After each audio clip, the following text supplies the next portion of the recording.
थोड़ा सा लाउड हो सकता है तो बेटर है। थोड़ा लाउडर। हाँ जी हाँ जी, बोलिए प्रभु जी, थोड़ा और पास में आके बोलिए, आवाज आपकी थोड़ी सी ऐसे गूंज रही है, मतलब ऐसा लग रहा है। चलिए शुरू कीजिए प्रभु जी। हरे कृष्णा प्रभु जी। हाँ हाँ, अब सही है, अब बहुत बढ़िया है। प्लीज अच्छा, स्टार्ट। प्रणाम प्रभु जी। दंडोत प्रणाम जी। Shrimad Bhagavat Gita verse 8.5। Hmm. It's main theme of the verse is आप इम्पोर्टेंस प्रोनाउंस, आप ऑफ द। चैंट, श्लोका को एक बार चैंट कर सकते हैं अगर पॉसिबल है, और उसका ओके प्रभु जी। हम्म। ओके प्रभु जी। अंत काले च माम एव स्मरण मुक्ता कलेवरम या प्रयात सा मद्भावम याति नास्ति अत्र संशयः। अर्थात whoever at the end of his life quit his life, his body, remembering alone at once attains my nature, of this there is no doubt। अर्थात जीवन के अंत में जो केवल मेरा स्मरण करते हुए शरीर का त्याग करता है, वह तुरंत मेरे स्वभाव को प्राप्त करता है। इसमें रंच मात्र भी डाउट नहीं है, संदेह नहीं है। Main theme of the verse. In this verse, the importance of Krishna consciousness is stressed. Body in Krishna consciousness is at once transferred to the transcendental nature of the Supreme Lord. The Prabhu ji Supreme Hindi में, Lord। Hindi में पढ़ सकते हैं आप, हिंदी में पढ़ हाँ सकते हाँ हैं हाँ। प्रभु जी, तो हाँ, जीवन के अंत में जो केवल मेरा स्मरण करते हुए शरीर का त्याग करता है, वह तुरंत मेरे स्वभाव को प्राप्त करता है। इसमें रंच मात्र संदेह नहीं है। इसमें हम्म। जो थीम है इसकी, श्लोक की, वो मेन यही है कि कृष्ण भावनामृत की महत्ता दर्शाया गया है। जो कोई भी कृष्ण भावना मृत में अपना शरीर छोड़ता है, वह तुरंत मेरे स्वभाव को प्राप्त करता है, क्योंकि परमेश्वर शुद्धाति शुद्ध हैं। वो बिल्कुल प्योरेस्ट प्योर हैं। अतः जो व्यक्ति कृष्ण भावना भावित होता है, वह भी शुद्धाति शुद्ध होता है। अर्थात जो सर्वे पुंसाम परो धर्मम यतो भक्तिर अधोक्षजे अहेतु प्रतिहता ययात्मा प्रसीदति। कहने का मतलब, अधोक्षा श्री कृष्ण के चरणों में निष्काम रति होना चाहिए। अर्थात कोई लालच नहीं होना चाहिए। जैसे कि लोग मांगते हैं सुख संपत्ति घर आवे, कष्ट मिटे तन का, इस तरह की प्रवृत्ति नहीं होना चाहिए। मनुष्य का परम धर्म कृष्ण की अहेतुक निष्काम रति होना चाहिए। और जो महामंत्र है उसका बड़े अच्छे स्वस्थ मानसिक से स्मरण करना चाहिए। अधोक्षर श्री कृष्ण के चरणों में बिना किसी हेतु के, अहेतु, बिना हेतु के स्मरण करना चाहिए। इसके साथ ही इसमें स्मरण जो शब्द है, वो श्री कृष्ण का स्मरण उस अशुद्ध जीव से नहीं हो सकता जिसने भक्ति में रहकर कृष्ण भावनामृत का अभ्यास नहीं किया है। एट द लास्ट स्टेज अगर कोई चाहे कि शुद्धि हो जाए तो नहीं हो सकता है। इसलिए from the beginning of the life he should have start the chanting महामंत्र हरे कृष्णा। अतः मनुष्य को चाहिए कि जीवन के प्रारंभ से ही कर्ण कर्ण भावनामृत का अभ्यास करे। यदि जीवन के अंत में सफलता वांछनीय है तो कृष्ण का स्मरण करना अनिवार्य है। अतः मनुष्य को निरंतर हरे कृष्ण महामंत्र का जाप करना चाहिए। इस मंत्र का जप करना चाहिए। भगवान चैतन्य ने उपदेश भी दिया है कि मनुष्य को वृक्ष के समान सहिष्णु होना चाहिए। मतलब नद्या पिबन्ति न जलम, जैसे नदी है वो स्वयं नहीं पीती जल, और वृक्ष हैं जो वो स्वयं उस फल को नहीं लेते हैं, लेकिन क्या है वो परोपकार के लिए ये सब छोड़ देते हैं, जिससे उसका बड़ा पुण्य होता है। इस वृत्ति से हरे कृष्ण महामंत्र का निरंतर जाप करना चाहिए। इसी का सबसे ज्यादा स्ट्रेस किया गया है। जब करने वाले व्यक्ति को अनेक व्यवधानों का समान सामना करना पड़ सकता है, तो भी इस महामंत्र का जप करते समय करते रहना चाहिए, जिसके जीवन के अंत में समय में कृष्ण भावनामृत का पूरा पूरा लाभ प्राप्त हो सके।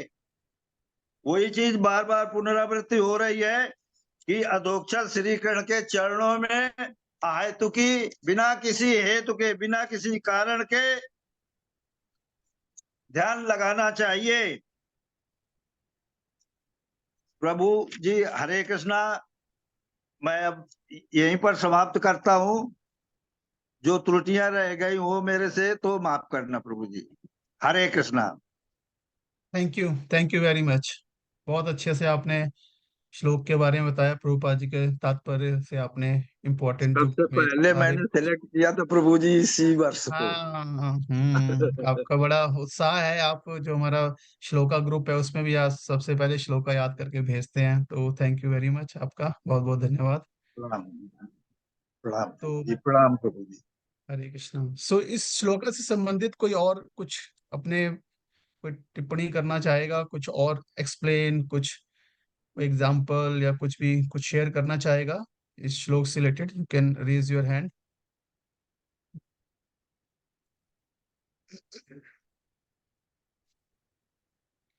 कुछ भी पॉइंट है चैट विंडो में भी टाइप कर सकते हैं आप अदरवाइज। हम्म। तो तो ये काफी इंपॉर्टेंट है ना श्लोक है, जिसमें बता रहे हैं कि मतलब मृत्यु खासकर ऐसा समय है जब जबकि हमारा शरीर चेंज होता है। तो आई थिंक ये एक प्रश्न है, या एक हम सबके माइंड में प्रश्न हो सकता है, या एक है ना जल्दी इस टाइप की जिज्ञासा हो सकती है कि हमें इस जन्म के बाद जब नेक्स्ट बॉडी कौन सी मिलेगी, हमें नेक्स्ट कौन सा शरीर मिलेगा, है ना? तो अ, तो यहाँ पे भगवान क्या बता रहे हैं कि ये काफी हद तक हमारे हाथ में है। हाँ। अ, तो ये किस प्रकार से हाथ में है? तो जनरल प्रिंसिपल जो है इससे पहले वाले श्लोक में बताया था, यम यम वापी स्मरण भावम, है ना, तजते अंते क्लेवरम, तम तम एवति कौन्तेया सदा तद भाव भाविता। आई थिंक इट वाज या 5 था, 6 था। इसे नेक्स्ट में जो जनरल प्रिंसिपल बता रहे हैं, जो 6 में बता रहे हैं, ये वाला जो श्लोक है, यम यम वापी स्मरण भावम, है ना, शरीर त्यागते वक्त मनुष्य जिस जिस भाव का स्मरण करता है उसी भाव को निश्चित रूप से प्राप्त करता है। तो ये सिद्धांत है ना? ऐसा नहीं है कि कई बार लोग कहते हैं जी जिस भी व्यक्ति की मृत्यु हुई तो वो स्वर्ग चले गए, है ना? तो ऐसा नहीं है। हाँ, सब निर्भर करेगा उसकी इच्छा क्या है ना? तो वो स्मरण का मतलब क्या है? स्मरण का मतलब ये नहीं होता कि जैसे अभी हम बैठे हैं तो हमने अपनी गाड़ी को याद कर लिया, है ना, हमने अपनी गाड़ी का थॉट आ गया हमारे मन में, या अभी अपने बच्चों के बारे में सोच लिया। Not that. मतलब स्मरण से यहाँ पे मतलब क्या है कि हम आसक्ति, हम किस चीज के प्रति हमारी भावनाएं हैं, किस चीज के प्रति हमारी इच्छाएं हैं, है ना? और तो भगवान जो ये 8.5 श्लोक था उसमें यही बता रहे हैं कि हमें इस तरह से अपने मन को ट्रेन करना है, हाँ, जिसमें कि वो भगवान का स्मरण कर सके। तो स्मरण से मतलब क्या? जन्म कर्म च में दिव्यम एवं यो वेति तत्वता। हाँ, कि मतलब जो अच्छे से भगवान को समझ लेता है, भगवान के जन्म कर्म, उनकी लीला, को इतने अच्छे से समझ जाता है कि मतलब भगवान से पूरी तरह से आकर्षित हो जाता है।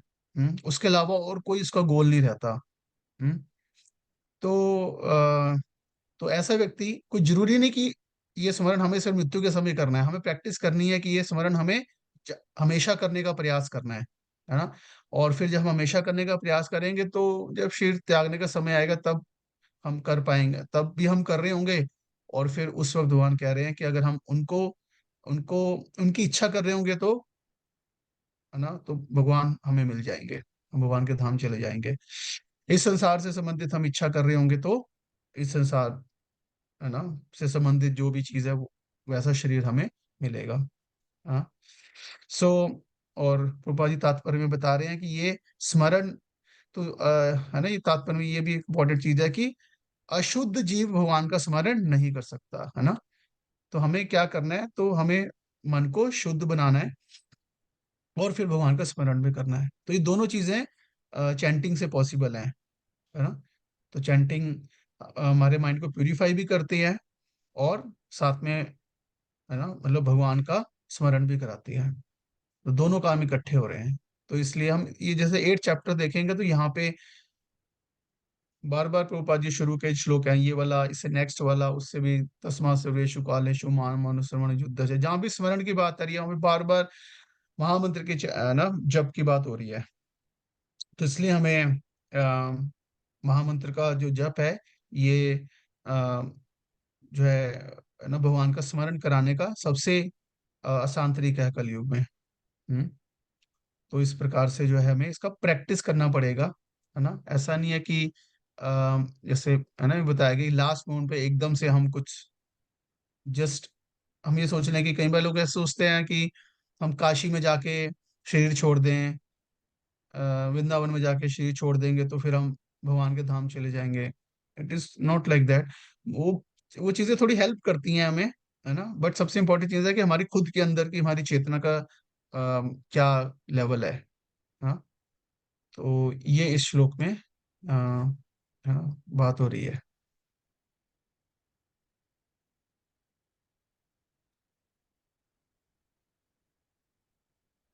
ऑफ कोर्स, है ना, चैंटिंग को भी क्या, मतलब एक पर्टिकुलर कॉन्शियसनेस में करने की जरूरत है ना, अच्छे भाव से करने की जरूरत है। जैसा ये भाव क्या बताया गया है, तेनादपि सुनी चैना तरोरपि सहिष्णुना अमानी ना मान देना कीर्तने सदाहरि, मतलब विनम्र भाव से प्रार्थना के रूप में भगवान की सेवा को मांगते हुए उस भाव से करना चाहिए, ना कि सिंपली मतलब एक मैकेनिकली हमें उसको राउंड्स कंप्लीट करने हैं या लाइक दैट। तो अच्छा प्रॉपर भाव भी होना चाहिए। तो ये भाव सहनशीलता का, विनम्रता का, ये भाव होना चाहिए। हाँ, तब जो है फिर आ, जो है ना, उसका प्रॉपर जो है हमें फायदा होगा नाम जप करने का, है ना। और स्मरण, तो वो जो स्मरण है वो सिर्फ को मैकेनिकल नहीं होगा, एक्चुअली हार्ट, हमारे हृदय में इच्छा, है ना, इच्छा जागृत होगी। जैसे भी संसार में भी हम ना इच्छाओं से बंधे हुए हैं, ऐसे भगवान के प्रति भी इच्छा जागृत होगी। ठीक है। तो किसी का कोई प्रश्न?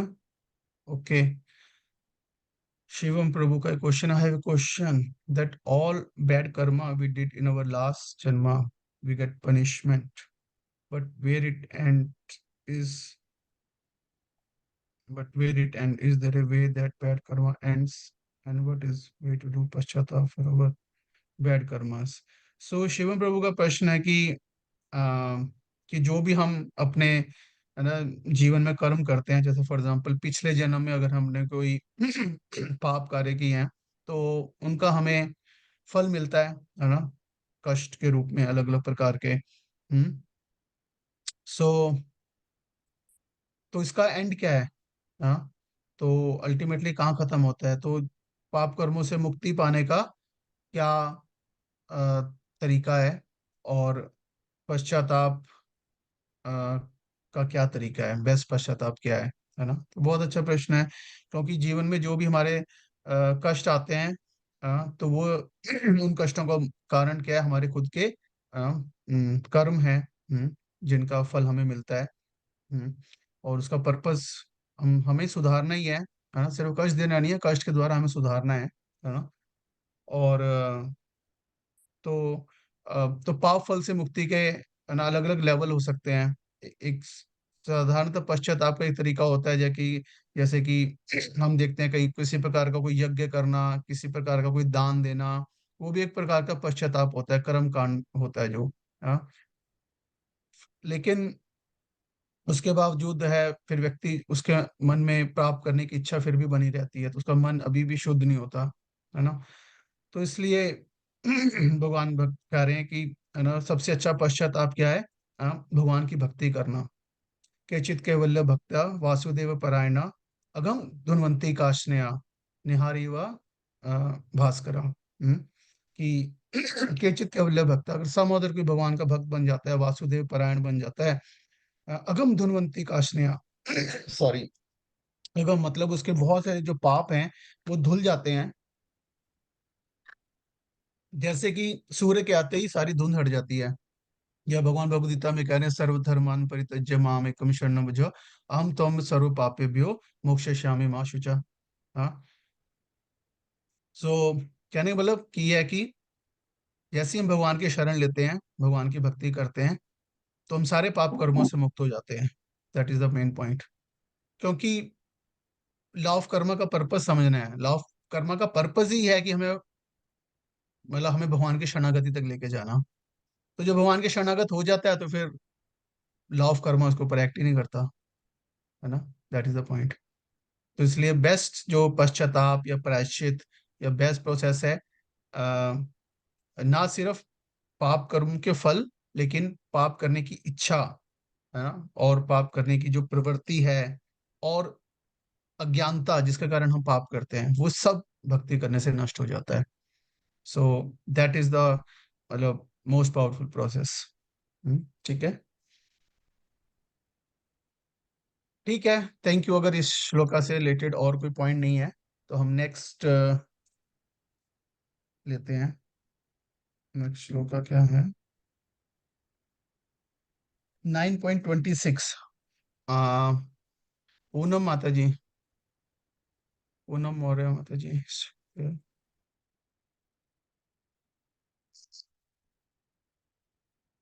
हम्म माता जी, आप अनम्यूट कर सकते हैं, इफ पॉसिबल आप वीडियो भी ऑन कर सकते हैं। और मैं श्लोका यहाँ पे भी, तो 9 पॉइंट।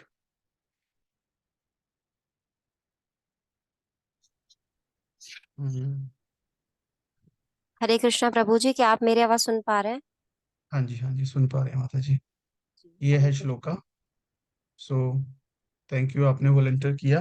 तो आप स्टार्ट कर सकते हैं यहाँ पे। एक बार इफ पॉसिबल आप श्लोका का उच्चारण कर सकते हैं, उसका ट्रांसलेशन जी पढ़ जी। सकते हैं, उसके बाद जो भी आपके पॉइंट्स हैं यू कैन प्रेजेंट।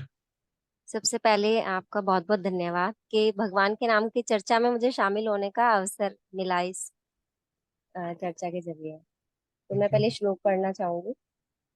पत्रम पुष्पम फलम तोयम यो मे भक्त्या प्रयच्छति तदहम भक्त्युपहृतम स्नामि प्रयतात्मनः। मतलब, यदि कोई प्रेम तथा भक्ति के साथ मुझे पत्र, पुष्प, फल या जल प्रदान करता है तो मैं उसे स्वीकार करता हूँ। इस श्लोक में भगवान कृष्ण कह रहे हैं कि जो भी मनुष्य भक्ति के साथ मुझे, चाहे वो पत्र भेंट कर रहे हैं, पुष्प भेंट कर रहे हैं, फल या जल कुछ भी भेंट कर रहे हैं, तो मैं उसे स्वीकार करता हूँ। क्योंकि कृष्ण भावनाविद भावित जो व्यक्ति होता है, वो उसको वो जानता है कि कृष्ण धाम में पहुंचने का, कृष्ण धाम जो आनंदमय धाम है, गोलोक धाम है, वहां पर पहुंचने का सिर्फ एकमात्र माध्यम है कि कृष्ण की भक्ति को प्राप्त किया जाए। और कृष्ण भक्ति में जो व्यक्ति होता है, वो अगर अपनी भक्ति के साथ कृष्ण को जो भी अर्पित करता है, कृष्ण भगवान उसको स्वीकार करते हैं।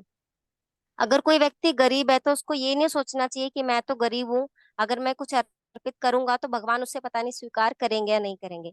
तो जो एकमात्र योग्यता है वो यही है कि आपकी कृष्ण के प्रति भक्ति होनी चाहिए, वो भगवान का शुद्ध भक्त होना चाहिए। इससे कोई फर्क नहीं पड़ता कि वो क्या है और कहाँ पर है। तो इस श्लोक में यही बताया गया है कि शायद ही कोई मूर्ख होगा कि इतनी सरल विधि से हम कृष्ण भावना भावित हो सकते हैं, और वो नहीं हो रहा तो वो सच में मूर्ख है। क्योंकि अगर हमें सच्चिदानंद आनंद में जीवन की प्राप्ति करनी है तो उसके लिए सबसे जरूरी यही कि हम कृष्ण भक्ति को अपने अंदर जो है वो उत्पन्न कर लें।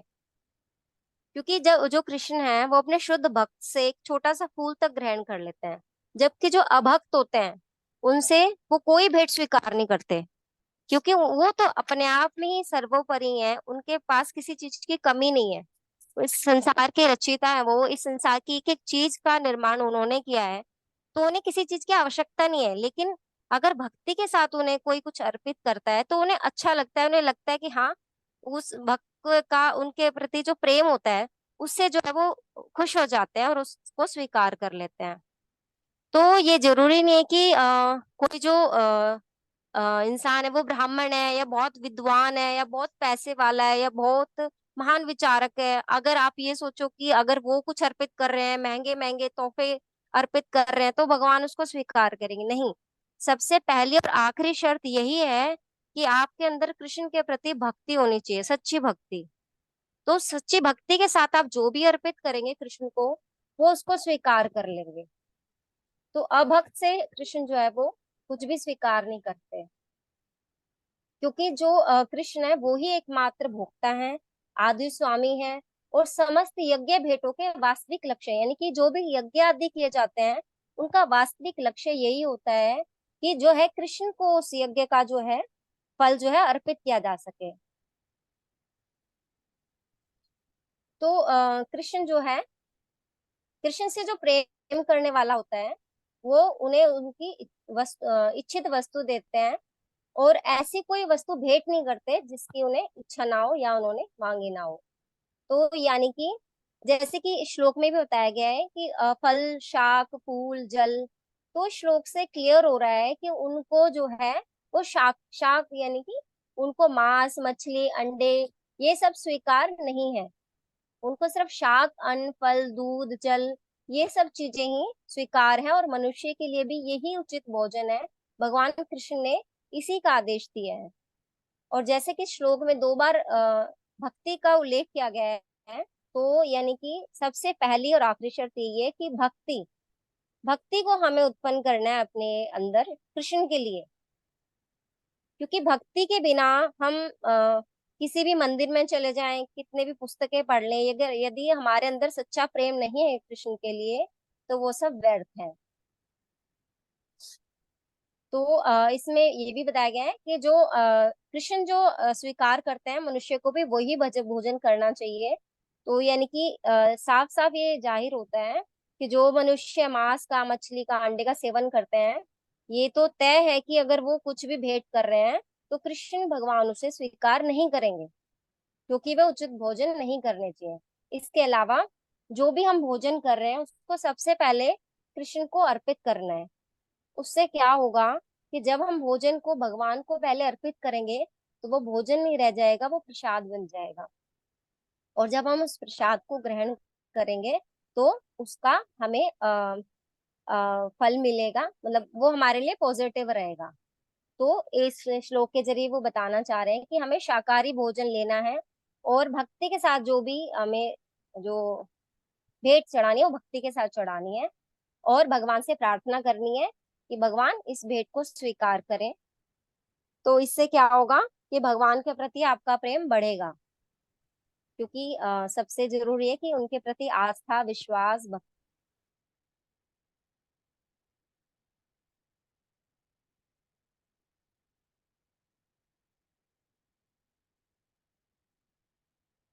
क्या वो माता जी अनम्यूट कीजिए आप। म्यूट हो गया आपका, एक मिनट। आवाज सुन पा रहे हैं? हाँ जी, हाँ जी माता जी, अनम्यूट। एक मिनट, जी। अनम्यूट कीजिए माता जी आप। आई डोंट नो कैसे म्यूट हो गया आपका। म्यूट ही है। आ रही है आपको आवाज? हाँ हाँ, अब आ रही है। हाँ। तो इस श्लोक में एक और चीज बताई गई है कि जो मायावादी चिंतक, वो श्लोक से शायद एग्री ना करें, या इसके अर्थ को लेकर कहीं ना कहीं उनके दिमाग में कंफ्यूजन है, क्योंकि वो ये मान के चलते हैं कि जो परम ब्रह्म होते हैं वो इंद्रिय रहित होते हैं, यानी कि उनकी इंद्रियां नहीं होती, जैसे कि आंखें नहीं होती, कान नहीं होते, या वो मतलब बोलते नहीं है। तो लेकिन ये तो सब रूपक है, और जो कृष्ण भगवान है वो सबको सुन भी रहे हैं, देख भी रहे हैं, और वो अपने भक्तों से कम्युनिकेशन भी करते हैं। तो जो मायावादी चिंतक होते हैं वो इस चीज को शायद ना समझ पाए। और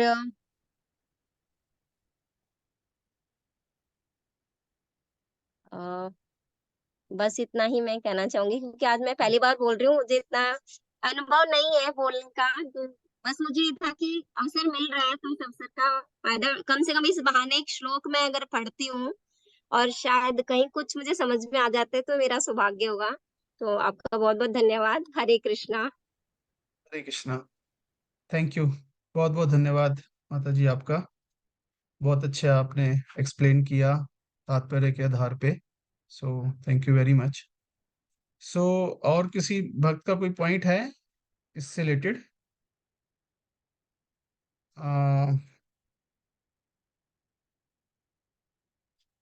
हम्म।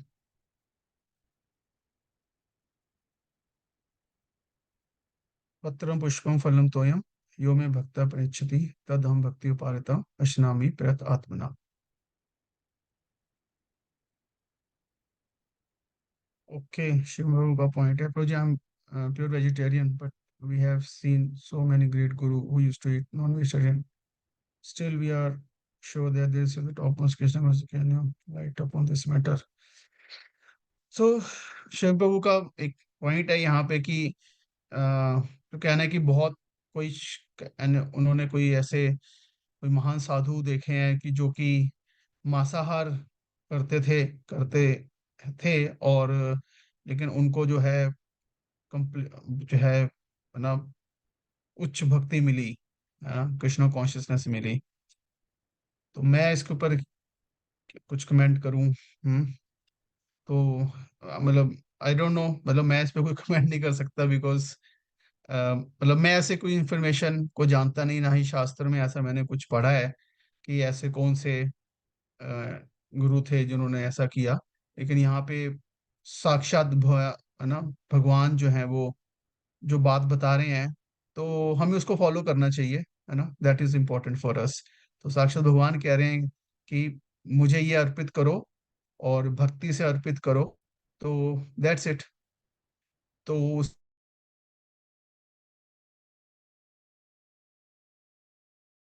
वो मुझे लग रहा है और माने तो वो ज्यादा अच्छा रहेगा एज कंपेयर टू कोई कुछ भी कहे, क्योंकि अल्टीमेटली कोई भी गुरु है ना, कोई भी साधु है, आ, उसको भी अपना जो जो भी भक्ति करनी है, जो भी उसको साधना करनी है, तो वो शास्त्र के आधार पे करेगा, है ना। कि ऐसा नहीं कि अगर कोई गुरु है तो वो अपने मन से कुछ भी कर लेगा, है ना।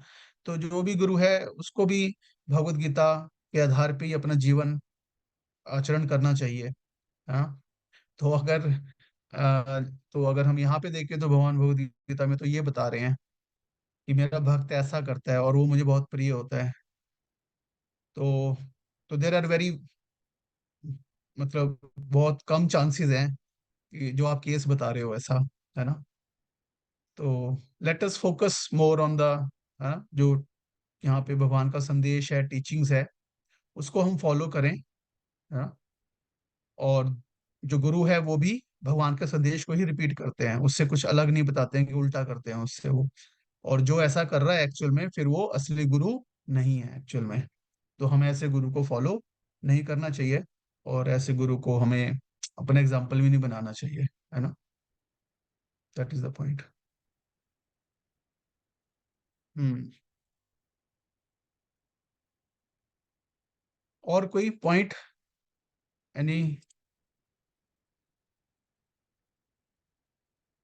तो इस श्लोक से रिलेटेड किसी का कोई प्रश्न है, कोई कोई भी?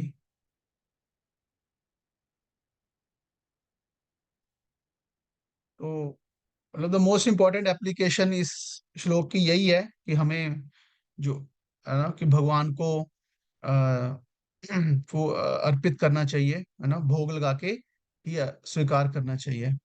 हाँ, तो भोग लगाने का मतलब क्या है कि हम जो भी खा रहे हैं, है ना, तो यहाँ पे भगवान उसका एग्जाम्पल दे रहे हैं कि वेजिटेरियन प्योर फूड जो है वो भगवान को जो कोई क्या करता है ना, अर्पित करता है, भगवान को भोग लगाता है ना। तो भगवान उसको स्वीकार करते हैं, तो और भगवान स्वीकार करते हैं। और तो डेफिनेटली मतलब ना भगवान स्वीकार करते हैं, तो भगवान कोई भी चीज फ्री में तो लेते नहीं है। हाँ, भगवान उसके बदले में अपनी कृपा देते हैं। हाँ, तो इसलिए भक्त जो है वो भोग लगाते हैं, भगवान भोगते हैं तो भगवान को भोग लगाते हैं, भगवान आप इसका भोग कीजिए। और भगवान उससे प्रसन्न होते हैं, डिपेंड अपॉन कि हम उसको प्रेम के साथ लगा रहे हैं। प्रेम से कहने का मतलब हमारे स्तर पे प्रेम का मतलब हो गया कि हम जो है जो भी जो नियम है, भक्ति के जो नियम है उनका पालन कर रहे हैं। हाँ, क्योंकि नो प्रेम तो ऐसी चीज है कि हम उसको बाहरी तरीके से नहीं देख सकते कि कौन प्रेम के साथ लगा रहा है, कौन प्रेम के साथ नहीं लगा रहा है ना। तो प्रेम के साथ लगान भोग लगाने का मतलब क्या हुआ, जो भक्ति की प्रोसेस को फॉलो कर रहा है। तो भगवान एक तरह से भक्त वो हुआ, तो जिसमें बेसिकली आ गया कि वो महामंत्र का जाप करता है, चार नियमों का पालन करता है कि वो नशा नहीं करता, वो मांसाहार नहीं करता, है ना, वो जुआ नहीं खेलता, वो अवैध संबंध नहीं करता, एटलीस्ट दिस मच। हाँ, तो उसको भगवान यहाँ पे कह रहे हैं कि वो, हाँ, मतलब यो में भक्त्या परिच्छति। तो भक्त्या से मतलब क्या, जो कि प्रैक्टिसिंग डिवोटी है। हाँ, मतलब ऐसे नहीं ये नहीं कि बस मतलब ऐसे हमने कभी साल में एक बार हमने कभी भगवान का नाम ले लिया तो हम भक्त बन गए, नहीं। तो यहाँ पे भक्त से मतलब क्या है कि प्रैक्टिसिंग भक्त है, जो कि नवविधा भक्ति का पालन कर रहा है, एक गुरु परंपरा में रह के जो आचार्यों द्वारा दी गई भक्ति की प्रोसेस है, भक्ति के डूज एंड डोंट्स है, उसको फॉलो कर रहा है ना। और ऑफ कोर्स वो ब्लाइंडली तो करेगा नहीं, एक दिन कर लेगा, इसका मतलब उसकी एक श्रद्धा है, उसका लक्ष्य भगवान को प्रसन्न करना है, उसका लक्ष्य सिर्फ भौतिक नहीं है, वो भगवान को भोग लगा रहा है कि इसलिए भगवान की प्रसन्नता के लिए लगा रहा है। हाँ, नहीं तो कम से कम और दूसरा क्या है ना, भक्त्यम, फिर द्वारा कह रहे हैं भक्ति उपहारितम। भक्ति उपहारितम का मतलब क्या कि अशनामी प्रयतात्मा। और इवन इवन भोग लगाते वक्त भी जो भोग लगाने के नियम है, हाँ, कि साफ अवस्था में रहना, हाँ, तुलसी पत्र के साथ भगवान को भोग लगाना, तुलसी पत्र जो भी बनाया है ना उसमें, और इवन कुकिंग प्रोसेस के टाइम में भी जो है स्वच्छता रखना, किचन में किचन किचन का एक स्टैंडर्ड मेंटेन करना। हाँ, किचन में जैसे हम, किचन जो है वो भगवान की किचन है, राधा रानी की किचन है ना, वो हमारी तो वहां पे हमें जो भी बन रहा है वो भगवान के लिए बन रहा है ना, ये चेतना होनी चाहिए। तो हमें हमें उसको ऐसे कि हम उसमें से खा रहे हैं, है ना, तो इसलिए चखना नहीं चाहिए कोई भी कुछ भी जो बना रहे हैं। और है ना, किचन में खुद खाना भी नहीं चाहिए हमें, हाँ, लाइक दैट। और सफाई रखनी चाहिए, भगवान के कुकिंग के बर्तन मतलब अलग होने चाहिए, उसमें से हमें कुछ भी डायरेक्टली नहीं खाना चाहिए। हाँ, और इवन भगवान को भोग लगाने के जो बर्तन है वो बिल्कुल अलग होने चाहिए, है ना, उसमें हमें नहीं कभी भी खाना चाहिए कुछ भी। तो इस तरह से मतलब भक्ति का मतलब यहाँ पे इस सेंस में हुआ, है ना। वो बाकी फिर हाँ, मतलब जो प्रेम है, भावनाएं हैं हमारी भगवान के प्रति, वो भी जितनी है उसके साथ साथ हम उसको से भी करें। लेकिन हमारे लेवल पे इम्पोर्टेंट है क्या, कि जो नियम है उनके अनुसार हम करें, हमारे लिए वही यू नो भक्ति है। भगवान वही देख रहे हैं कि हाँ, मतलब अगर हम कॉन्शियस होके, है ना, अच्छे से उस व्यक्ति के लिए कर रहे हैं, तो इसका मतलब कि हम उस व्यक्ति को वैल्यू कर रहे हैं, है ना।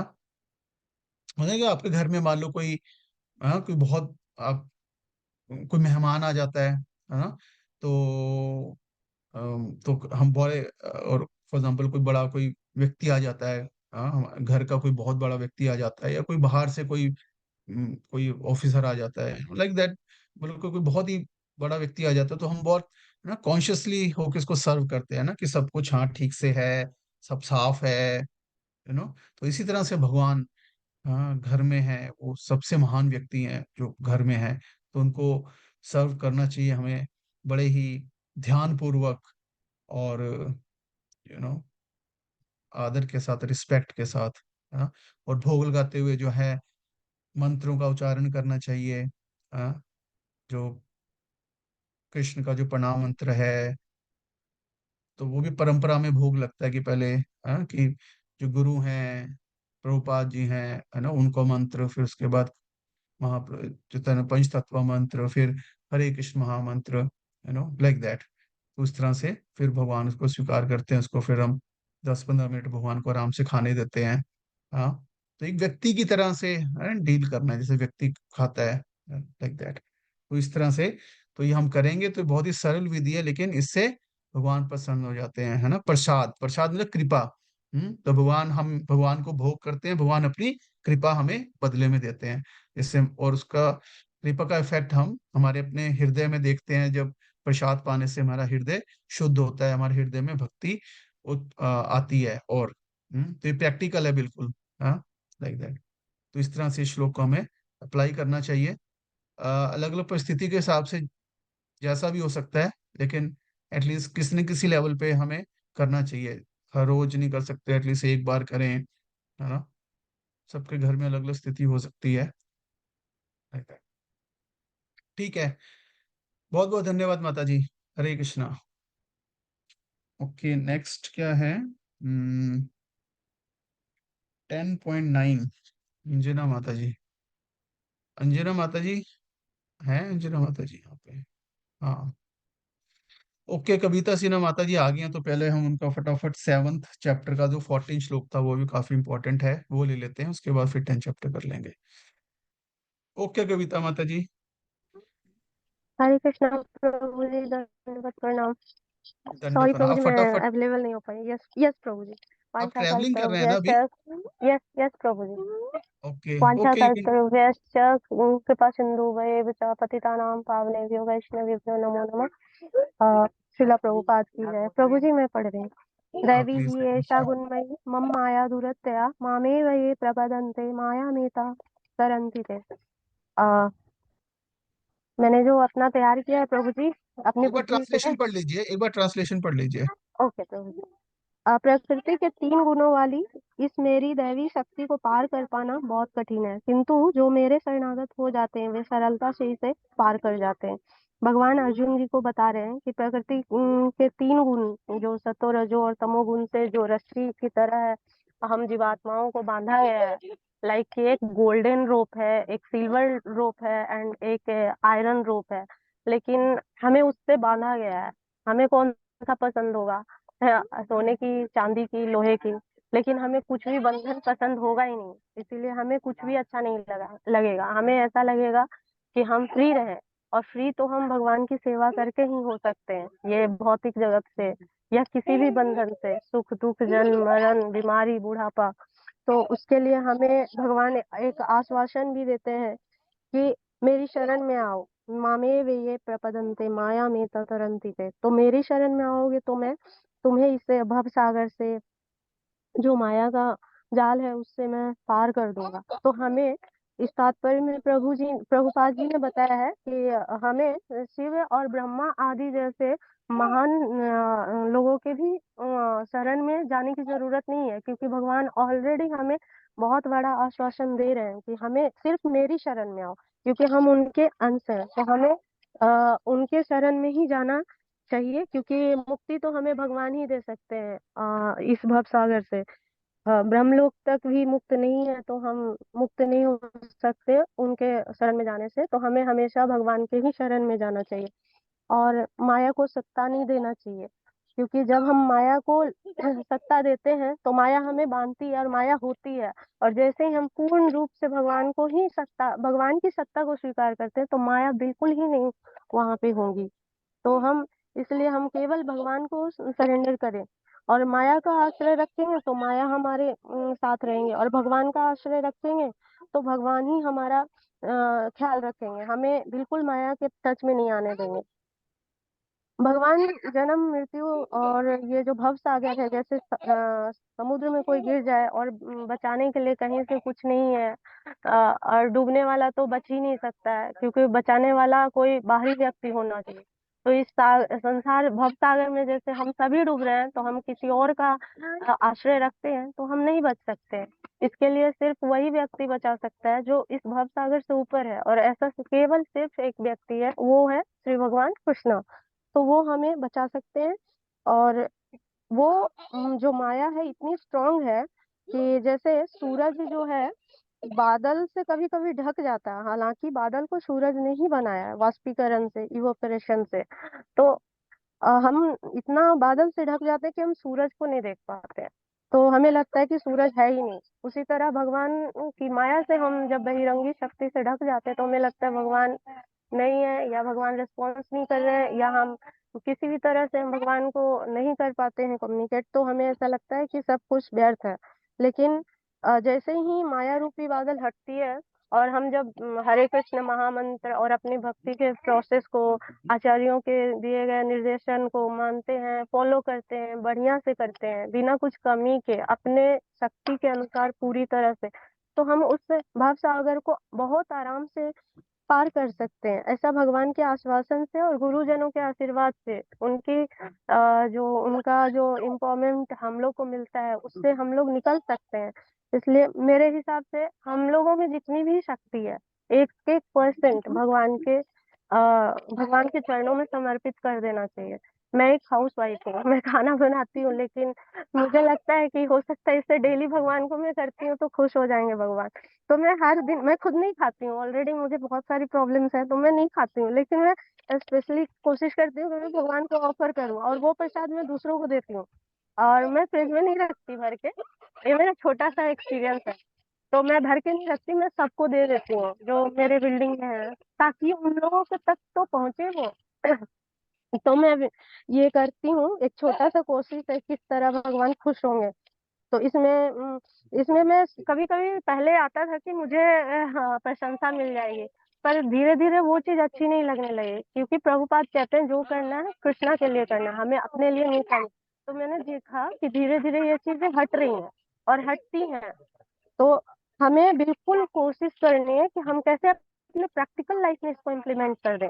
और भगवान का जैसे कोई भी फेस्टिवल आता है, नरसिंह चतुर्दशी, गौर पूर्णिमा, नित्यानंद त्रयोदशी, तो हमें बहुत इंथुजियाज्म से अपने लेवल पे करना चाहिए। अगर हम मंदिर नहीं जा पाते हैं, अगर जा पाते हैं तो वहां जाके करना चाहिए, नहीं जा पाते तो घर में करना चाहिए, हर तरीके से करना चाहिए। तो इस तरह से अगर हम करते हैं तो भगवान हमें हमेशा देखते हैं और वो खुश होते हैं, और हमें गुरुजनों की कृपा मिलती है, और हमें साथ भी आगे बढ़ने को मिलता है भक्ति में। और हरे कृष्ण महामंत्र के निरंतर रेगुलर बेसिस पे, जैसा आचार्य लोग बताते हैं, वैसे करने से हमें बिल्कुल, मुझे भरोसा है कि ऐसा हम कर पाएंगे।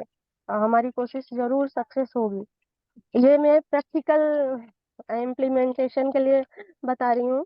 और माया के लिए ये बहुत दूरस्तर है। इसको पार कर पाना हमारे लिए तो असंभव है। जैसे एक कुआं में कोई गिर जाए जो बहुत गहरा है, मतलब 1-2 किलोमीटर नहीं है, बहुत ज्यादा गहरा है, तो वहां पे निकालने के लिए हम नहीं निकल सकते खुद से। तो कोई रस्सी दे या कुछ करे तब भी हम नहीं निकल पाएंगे। उसके लिए अगर ये कुआं इतना ज्यादा गहरा है तो हम निकल ही नहीं सकते, तो हमें कोई बाहरी व्यक्ति चाहिए, और वो इतना पावरफुल होना चाहिए कि वो जो भी कर रहा है उसको पता होना चाहिए कि उसकी पहुंच वहां तक हो, और ऐसा सिर्फ भगवान कर सकते हैं। तो हमें हर समय मतलब हर सेकंड बाई सेकंड मैं तो कहूंगी कि हमें भगवान का आश्रय रखना चाहिए, और वो बिल्कुल वहां पे रिस्पॉन्स करते हैं। और ये माया के बारे में मैं, प्रभु जी, जो मैंने सुना है और जाना है उसके बारे में मैंने पॉइंट्स बनाए, उसको है जो बहुत सीरियसली लेना चाहिए। हमें कभी भी माया को हल्के में नहीं लेना चाहिए, क्योंकि हम ऑलरेडी बहुत नए हैं, बिगिनर हैं, तो हमें बहुत ज्यादा सतर्क रहना चाहिए, अलर्ट रहना चाहिए। और माया को चीपली तो बिल्कुल नहीं लेना चाहिए। जैसे नए भक्त लोग होते हैं, या बहुत नए लोग होते हैं, या कुछ ऐसे लोग भी होते हैं, हमें तो कुछ ऐसा नहीं हुआ, आप तो इतनी भक्ति करते हो या पूजा करते हो, फिर आप क्यों ऐसे झेल रहे हो। तो हम जो ऐसे कह रहे हैं उन्हें ऐसा नहीं कहना चाहिए, क्योंकि वो जो भी भक्त है वो भगवान के प्रोटेक्शन में है, भले ही वो फिजिकल रूप से सही नहीं लग रहे हो देखने में, या फिर उनका हेल्थ अच्छा ना हो, या जो कुछ भी हो रहा है, तो ऐसे दूसरे को लगता है, पर हमें बिल्कुल ऐसा नहीं सोचना चाहिए, और ना ही हमें उनकी बातों पे ध्यान देना चाहिए। हमें बस अपना फोकस रखना चाहिए और माया से डरना चाहिए। अगर हम डरेंगे तो हम बिल्कुल भगवान की सेवा में लगे रहेंगे, निरंतर लगे रहेंगे। हमें सोने से पहले तक भगवान की सेवा करनी ही करनी, और उठते के साथ ही लग जानी है, अपना काम करते हुए भी। एंड नेवर चैलेंज माया, ये अमोघ लीला प्रभु जी ने एक बार लेक्चर में बताया था, कभी भी चैलेंज नहीं करना चाहिए। इस तरह से हम भगवान की थोड़ी बहुत सेवा कर सकते हैं। मा, माया से भगवान बहुत शक्तिशाली हैं, इसीलिए भगवान हमें जरूर यहाँ से बचा लेंगे। इसलिए हमें सिर्फ भगवान की शरण लेना है। जैसे कि एक एग्जाम्पल है, उसमें गजेंद्र का उद्धार करते हैं भगवान। तो भगवान इतने दयालु हो जाते हैं कि जैसे ही गजेंद्र पुकारते हैं कि भगवान बचाओ, मैं मतलब उनकी शक्ति जो है खत्म हो रही थी, तो भगवान गरुड़ जी के पास से आते हैं, गरुड़ जी से। लेकिन गरुड़ जी को वहां पहुंचने से पहले ही भगवान वहां कूद के आ जाते हैं। वो वेट तक नहीं करते हैं कि हाँ मेरा भक्त ये मुझे पहुंचाएगा तब मैं, मतलब कूद के आ जाते हैं और उस गजेंद्र का उद्धार करते हैं। तो भगवान सच्चा पुकार तो देखते ही है। और द्रौपदी जी का उन्होंने उद्धार किया। उन्होंने सिर्फ वो भगवान को फिजिकली नहीं वहां पे देख पा रहे थे, लेकिन उन्होंने पुकारा और भगवान तुरंत वहां आ गए। तो हमें ऐसा लगता है कि इन चीजों को देखते हुए कि भगवान बहुत करुणा वाले हैं, और वो हमें जरूर बचाएंगे ऐसी चीजों से, माया से। हमें बस उस लेवल तक भक्ति करनी है जहाँ तक भगवान खुश होते हैं। हमें निताई गौर का सेवा करना चाहिए, ताकि वो हमें कृष्ण भक्ति दे। और जो हमारे सीनियर डिवोटीज हैं और जो हमारे आचार्य हैं, वो जो भी कहते हैं आंख मूंद के भरोसा कर लेना चाहिए। ये मैंने प्रैक्टिकली फील किया है, इसीलिए मैं यहाँ पे ये ऐड ऑन कर रही हूँ। And thank you so much प्रभु जी, यही मेरा प्रिपरेशन था। मुझसे कुछ गलती हो गई है तो मुझे क्षमा कर देना। नहीं, थैंक यू वेरी मच माता जी, बहुत बहुत धन्यवाद। आप अभी ट्रेन में हैं, फिर भी आपने प्रयास किया कनेक्ट करके करने का, तो थैंक यू वेरी मच। तो बहुत अच्छा आपने कवर किया, सारे जो पॉइंट्स थे बहुत अच्छा यहाँ पे बताया। तो और किसी भक्त का कोई पॉइंट इससे रिलेटेड?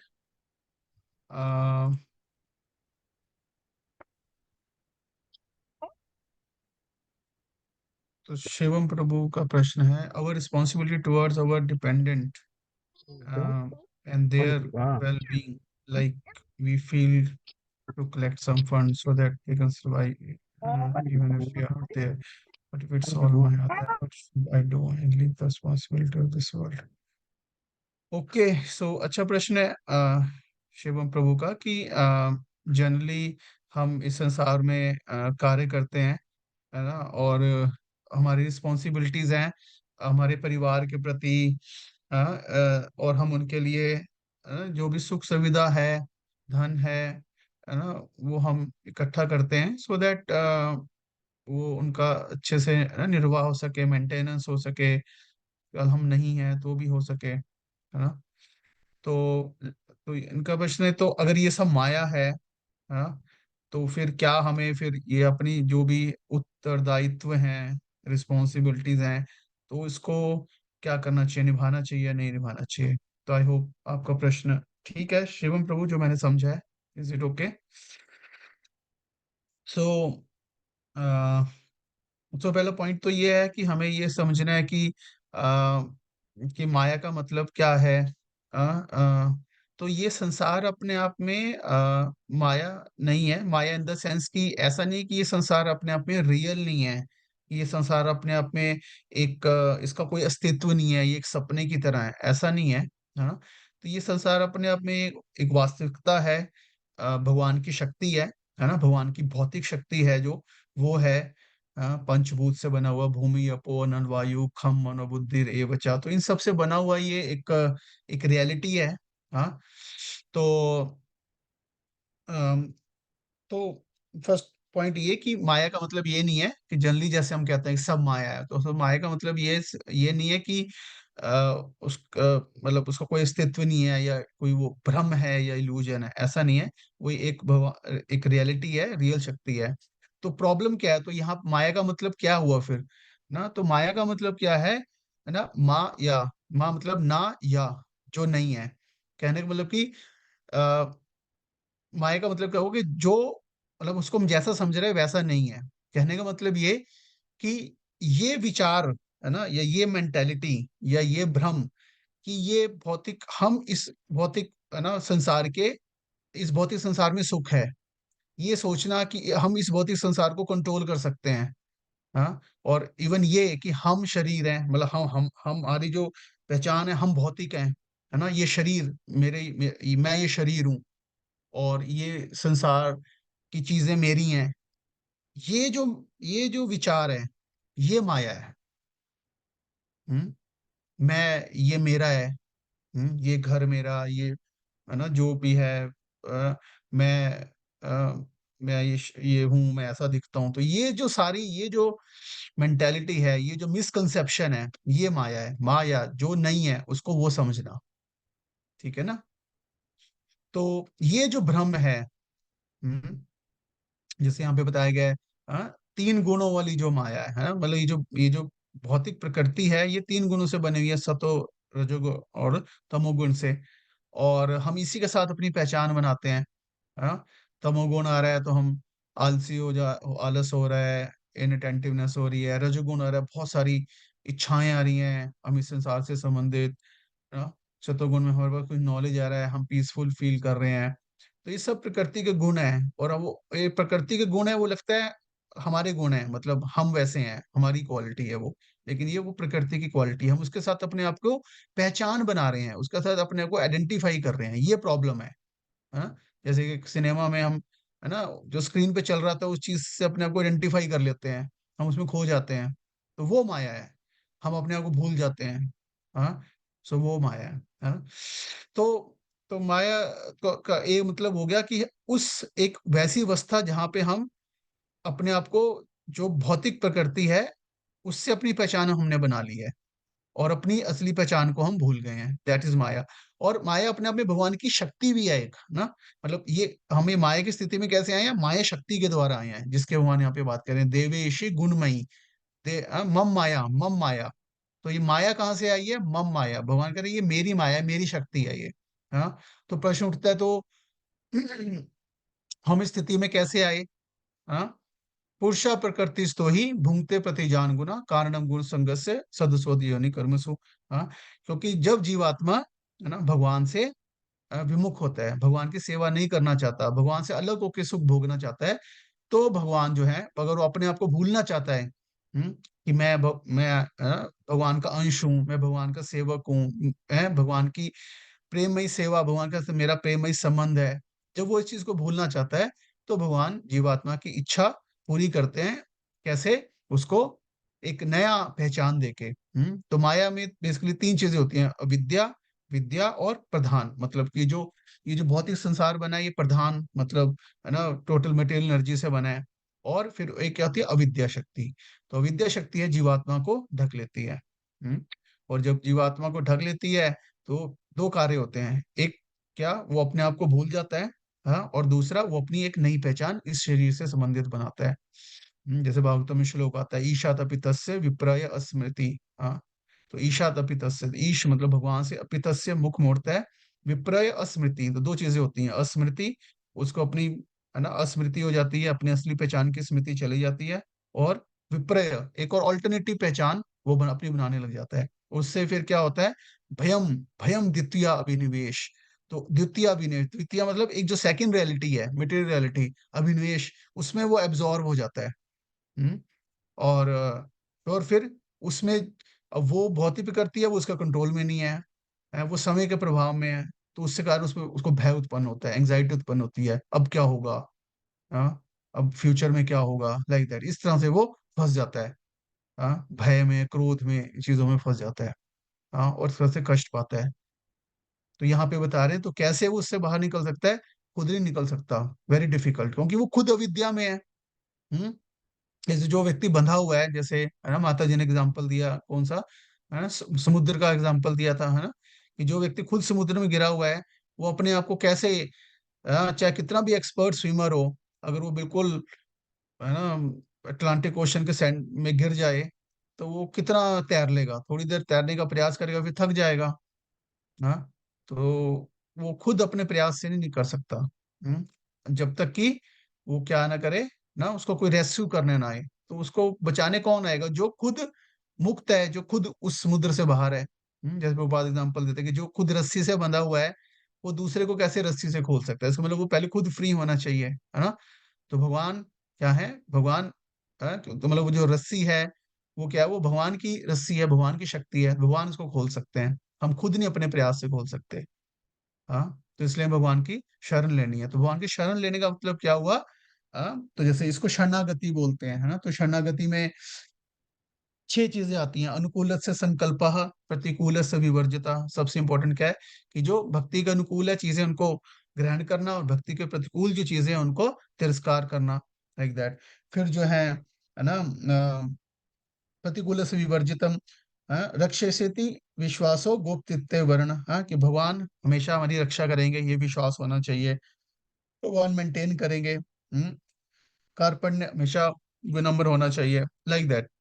तो इस प्रकार से, बट सबसे इंपॉर्टेंट क्या है, शरणागत का मतलब क्या हुआ कि भगवान के आदेशों का पालन करना, दैट्स इट, है ना।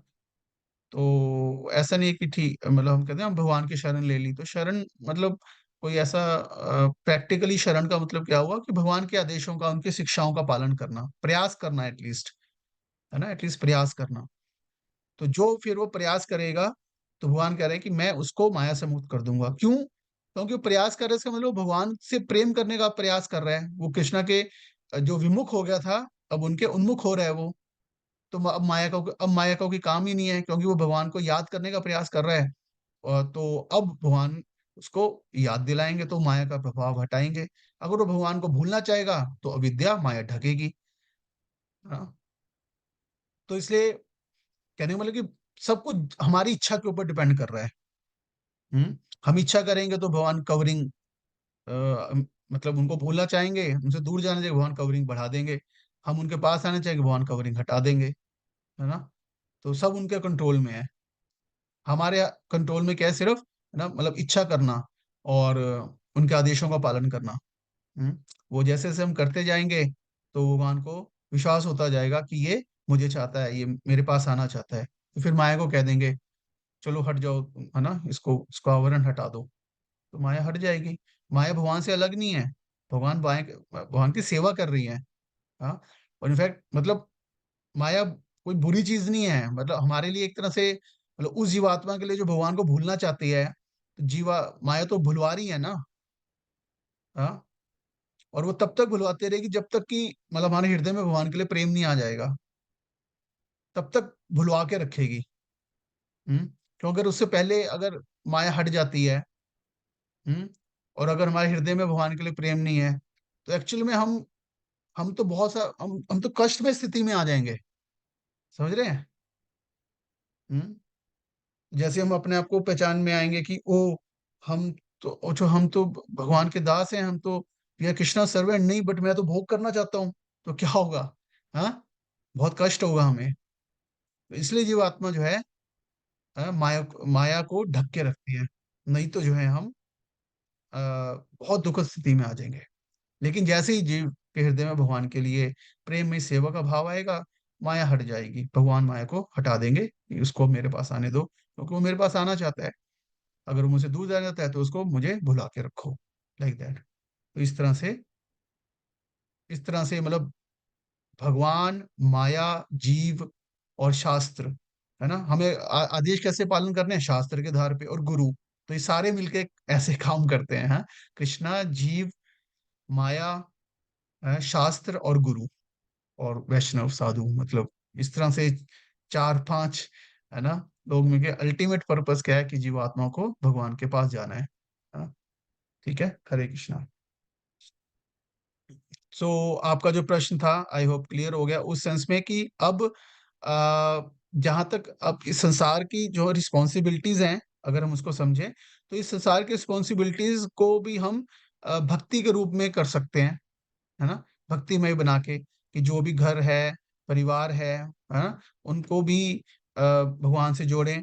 और तो वो सिर्फ ये नहीं कि मेरे बच्चे, मेरी पत्नी या मेरा पति नहीं है, वो, है ना, वो भी एक वैष्णव है, वो भी भगवान के अंश हैं।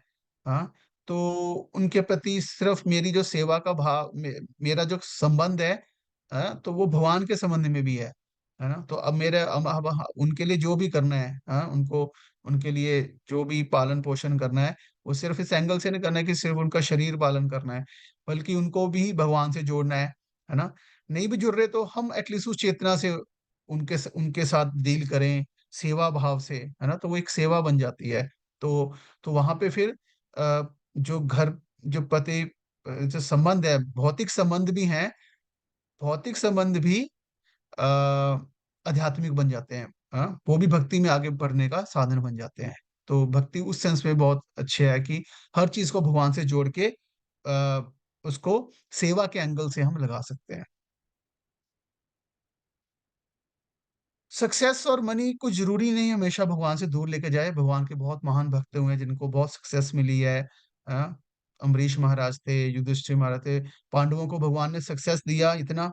हाँ, उनको पहले कहा था, भगवान ने खुद पर्सनली सक्सेस दिलाया, और उसके बाद उनको आ, उनको, लेकिन उन्होंने क्या किया, उस सारी सक्सेस को भगवान की सेवा में लगाया। That's it. तो सक्सेस या पैसा, भौतिक उपलब्धियां, ये अपने आप में बुरी नहीं है, लेकिन उनको हम गलत इस्तेमाल करें कि अपने लिए हम उसकी वजह से एरोगेंट हो जाएं, या अपनी भोग के लिए हम उसको मिस यूज करें, वहां पे वो गलत है। लेकिन उसी चीज को अगर हम, जो भी हमारी पोजीशन है, धन है, सक्सेस है, तो उसको हम उसको हम भगवान की सेवा में लगाएं, तो वो बहुत अच्छा है, इसमें कोई बुराई नहीं है। वो अभी इस्कॉन में इतने सारे भक्त हैं, बहुत सक्सेसफुल हैं, बहुत रिच हैं, लेकिन वो, है ना, वो सब चीजों को भगवान की सेवा में लगाते हैं। है ना, जैसे भी इस्कॉन का मायापुर में सबसे बड़ा मंदिर बन रहा है, वहां पे जैसे एग्जांपल मतलब मैं दे रहा हूँ, मतलब कि एल्फर्ड फोर्ड जो है ना, प्रभुपाद जी के शिष्य बने, जो फोर्ड कंपनी थे उनके ग्रैंडसन अम्बरीश प्रभु। हाँ, तो अभी तो वो मायापुर में मंदिर बनवा रहे, तो करोड़ों, कितने सौ करोड़, है ना, उन्होंने वो दान करके भगवान का मंदिर बना रहे हैं। तो इसमें, इसलिए सक्सेस वाला कोई इतनी वो चीज नहीं है ना। तो हमें जो भी है सक्सेस, जो भी हमारी एबिलिटीज हैं वो हैं, उनको हमें यूज करना चाहिए भगवान की सेवा में, है ना। ऐसा कोई कि हमें वर्ल्ड को रिजेक्टिंग नहीं है, भक्ति में लगेगी वर्ल्ड को रिजेक्ट करना है, वो वाला एटीट्यूड नहीं होना चाहिए हमारा, है ना। एस्केपिज्म वाला भाव नहीं होना चाहिए। ठीक है। हरे कृष्णा। ठीक है। सो अभी हम लास्ट लेते हैं, बिकॉज फटाफट 10.9। सो 10.9, अंजना माता जी, आप अनम्यूट कर लीजिए। हम्म, हो गया माता जी, आप दोबारा अनम्यूट हो गया आपका। हरे कृष्ण प्रभु जी। हरे कृष्णा माता जी। तो आप शुरू कर सकते हैं, एक बार मैं श्लोक का डिस्प्ले तो।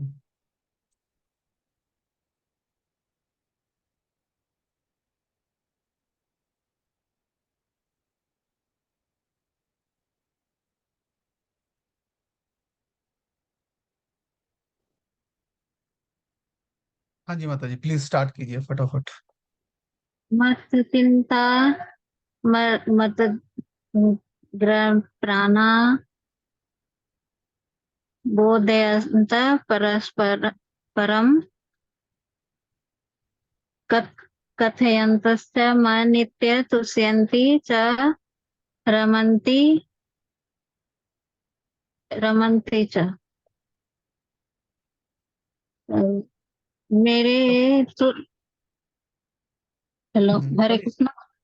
हाँ हाँ, पढ़िए पढ़िए माता जी प्लीज। मेरे शुद्ध भक्तों के विचार मुझ में बसा करते हैं, उनके जीवन मेरी सेवा में अर्पित रहते हैं और वे एक दूसरे को ज्ञान प्रदान करते हैं तथा मेरे विषय में बातें करते हुए परम संतोष तथा आनंद का अनुभव करते हैं। तात्पर्य, यहाँ जिनमें शुद्ध भक्तों के लक्षणों का उल्लेख हुआ है वे निरंतर निरंतर भगवान की देवी प्रेम भक्ति में रमे रहते हैं और उनमें कृष्ण व चरण कमलों से नजर हटते नहीं हैं। विश, इस ये दिव्य विषयों को ही चर्चा कहते हैं, चर्चा चलाते हैं। भगवान के चरण में ही ध्यान देना चाहिए, भगवान के प्रति श्रद्धा भाव रखनी चाहिए। शुद्ध भक्तों के लक्षण का विशेष रूप से उल्लेख हुआ है। भगवत भक्त परमेश्वर के गुणों तथा उनकी लीलाओं का गान में अहर्निश लगे रहते हैं। उनके हृदय इच्छा निरंतर कृष्ण में निमग्न रहते हैं और वे अन्य भक्त अन्य भक्तों से भगवान के विषय से में बातें करने से आनंद अनुभव करते हैं। वे जो भगवान के विषय में बात करते हैं, भगवान की चर्चा करते हैं, पूजा पाठ में सब चीज में ध्यान देते हैं, भगवान उसी से प्रसन्न रहते हैं।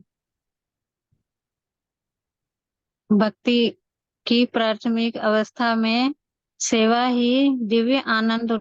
में ही दिव्य आनंद उठाना चाहिए और परिपक्वता में ईश्वर प्रेम को प्राप्त होते हैं। जब वे इस दिव्य स्थिति को प्राप्त कर लेते हैं, तब वे उस सर्वोच्च सिद्धि का स्वाद लेते हैं जो भगवत धाम को से प्राप्त होती है। भगवत चैतन्य दिव्य भक्ति की तुलना में जीव के हृदय बीज बोने से करते हैं। ब्रह्मांड में विभिन्न लोकों असंख्य जीव विचरण करते हैं। इसमें से कुछ भाग्यशाली होते हैं जिनकी शुद्ध भक्त से भेंट हो पाती है। जैसे भी पौधे के लिए बीज बोना पड़ता है, उसमें ध्यान से पानी डालो, फिर उसकी सेवा करो, तभी वो पेड़ बन पाते हैं। तो ध्यान लगाने पे ही वो पेड़ तैयार होते हैं ना। इसी प्रकार भक्ति करनी चाहिए ताकि हमें मोक्ष प्राप्त हो सके।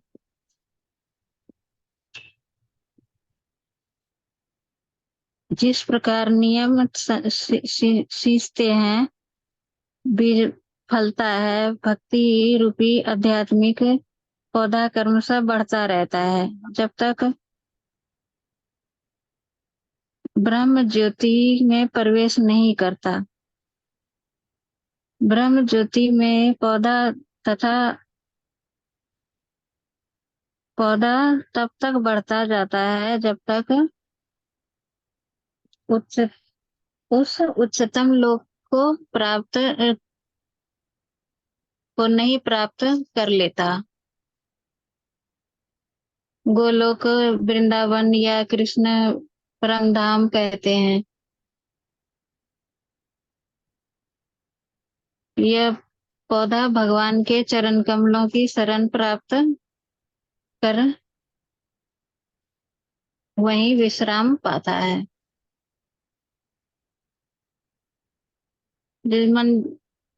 जिस प्रकार पौधे में क्रम से फल तथा फूल फल आते हैं, उसी प्रकार भक्ति रूपी पौधे में भी फल आते हैं।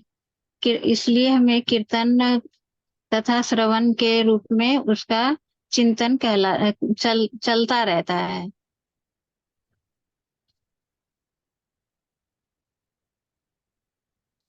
प्रभु जी, मैं इतना ही बोल पाऊंगी। ठीक है माता जी, कोई बात नहीं, बहुत अच्छा आपने तात्पर्य के आधार पे बताया। बहुत बहुत धन्यवाद आपका। हरे कृष्णा। हरे तो कृष्ण। और कोई भक्त कुछ बोलना चाहेंगे इस श्लोक से संबंधित?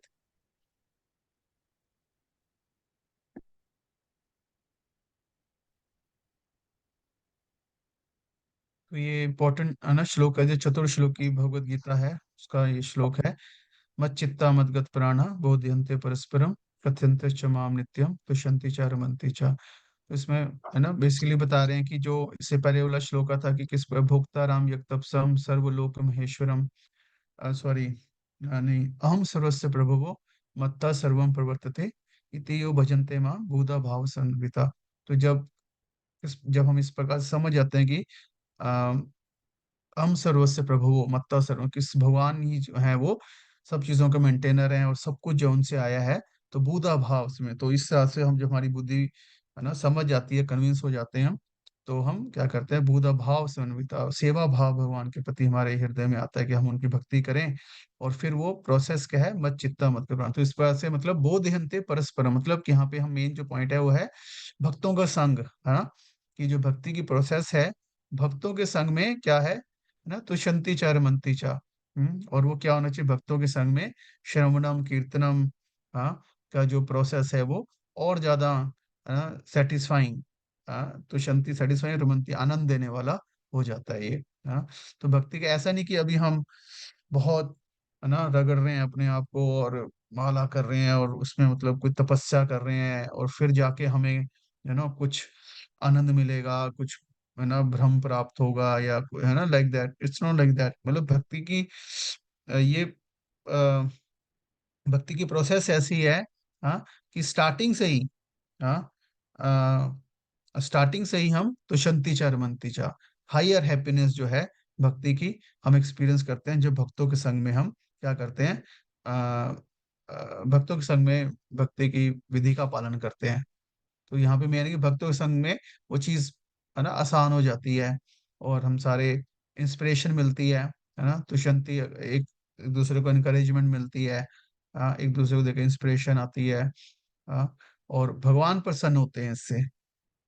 हम्म भगवान इससे प्रसन्न होते हैं, क्यों होते हैं भगवान प्रसन्न, क्योंकि मतलब अल्टीमेटली हमारा भगवान के प्रति कितना प्रेम है, तो ये उससे नजर आता है कि एक्चुअल में हमारा भक्तों के प्रति कितना प्रेम है। हम्म क्योंकि अगर हमारे हृदय में भक्तों के प्रति आ, ना, जैसे प्रभुपाद भी कहते हैं, if you love me love my dog, है ना, इन द सेंस कि है ना कि हम भगवान से कितना प्रेम करेंगे, मतलब कि हम जो भगवान को प्रिय है, हाँ, उनसे हम कितना प्रेम कर रहे हैं वो पता चलेगा। क्योंकि उनको तो हम मतलब जस्ट बोल सकते हैं बड़ी बड़ी बातें, भजन गा सकते हैं, बड़ी बड़ी चीजें बोल सकते हैं कि हाँ हम बहुत प्रेम करते हैं भगवान को, है ना, लेकिन एक्चुअल में हमारे हृदय में कितना,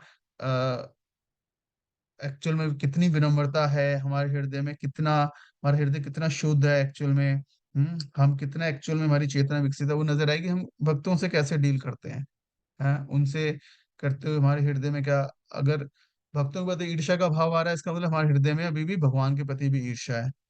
हम्म अगर हम भक्तों की विनम्रता पूर्वक सेवा कर रहे हैं, इसका मतलब हम भगवान की विनम्रता पूर्वक सेवा करने के लिए भी क्वालिफाइड है ना। तो ये टेस्ट है एक्चुअल में। हाँ, सो और ऑफ कोर्स क्योंकि और भगवान के धाम में भी जाके हमें भक्तों के संग में ही रहना है वहां पे भी, हाँ, ऐसा नहीं कि सिर्फ मैं और कृष्णा, नहीं, वहां पे क्या है, वृंदावन में क्या है ना, कृष्ण लीला सुनते हैं जब हम, हाँ, तो भगवान वृंदावन क्या है, यही तो है ना कि कृष्णा सेंटर में है और बाकी सारे भगवान की सेवा में लगे हुए हैं, मिलके मिलके सेवा में लगे हुए हैं, हाँ, अलग अलग प्रकार से, आओ हम आज ये करते हैं, इकट्ठा सुख दुख है सबका।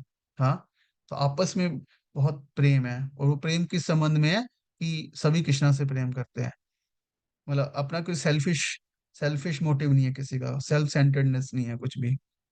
और भौतिक संसार का है ना, मतलब भौतिक संसार मतलब सेल्फ सेंटर्ड है, मतलब मैं, है ना, ये मैं मतलब मैं अहंकार, मैं भोक्ता, मैं करता, मैं मेरी सेवा हो, है ना, ये मेरे हिसाब से नहीं हुआ, मेरी एक्सपेक्टेशन नहीं फुलफिल हुई, आई एम नॉट सेटिस्फाइड, है ना, तो मैं सेंटर में है। तो जब तक ये मैं सेंटर में रहेगा, इसका मतलब हम मतलब भगवान सेंटर में नहीं है, और मतलब कि भक्त सेंटर में नहीं है। तो मैं मतलब भगवान सेंटर और भक्त सेंटर में नहीं है। तो भक्त की सेवा करेंगे, तो भक्ति सेवा करने का अगर डिजायर बढ़ रही है, भक्तों के प्रति प्रेम बढ़ रहा है, भक्तों के साथ बैठ के हम बोध्यंते परस्पर हम कर ही नहीं पाएंगे अगर हमारे हृदय में ईर्ष्या का भाव होगा, सुपेरिटी होगी कि मैं, कि है ना, मतलब सारे मेरी तारीफ करें, सारे मेरे लिए करें, है ना, या लाइक दैट। तो अगर हम अपने आप को सेंटर बनाने की कोशिश करेंगे तो हम भक्तों के सामने कभी खुश रह ही नहीं सकते। तो भक्तों के संग में तभी खुश रह के हम भक्ति का आस्वादन कर पाएंगे, अगर हम मतलब अगर अगेन मतलब हमारा भाव दूसरों को प्रसन्न करना होगा, भक्तों की सेवा करना होगा। और यही है कृष्णा कॉन्शियसनेस, मतलब, है ना।